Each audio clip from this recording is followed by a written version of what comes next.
একজন পথিক ক্লান্ত ও অবসন্ন একটি দরজার সামনে দাঁড়িয়ে খোদায় তার দৃষ্টি ঝাপসা হয়ে আসছে।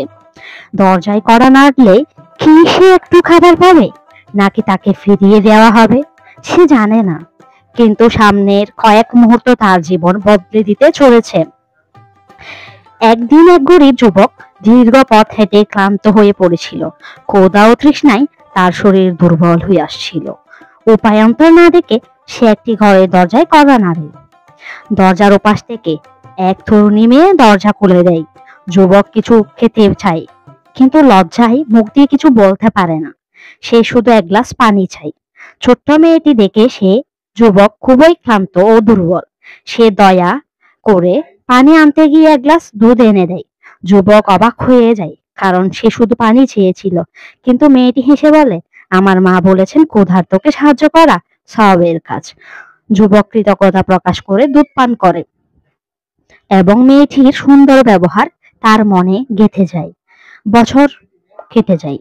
একদিন সেই ছোট্ট তরুণী মেয়েটি গুরুতর অসুস্থ হয়ে পড়ে।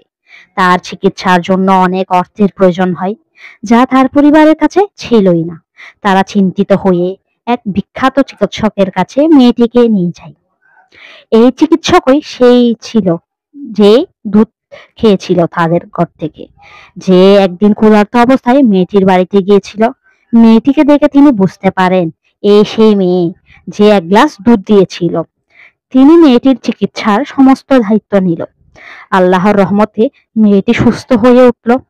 যখন হাসপাতালের বিল মেয়েটির পরিবারকে দেওয়া হয়, তারা আশঙ্কায় কাঁপতে থাকে, কিন্তু বিলের শেষে লেখা ছিল এক গ্লাস দুধের শোধ হলো। এই গল্প থেকে আমাদের শেখায় একটি ছোট কাজও কখনো বৃথা যায় না। আল্লাহর পথে সদয় হওয়া মানে নিজেই সেই দয়ালুতা ফিরে পাওয়া। তাই আমাদের উচিত দানশীল হওয়া, কারণ আল্লাহ সবকিছু দেখেন এবং উত্তম প্রতিদান দান করেন। যে ব্যক্তি মানুষের প্রতি দয়া করে, আল্লাহ তার প্রতি দয়া করেন।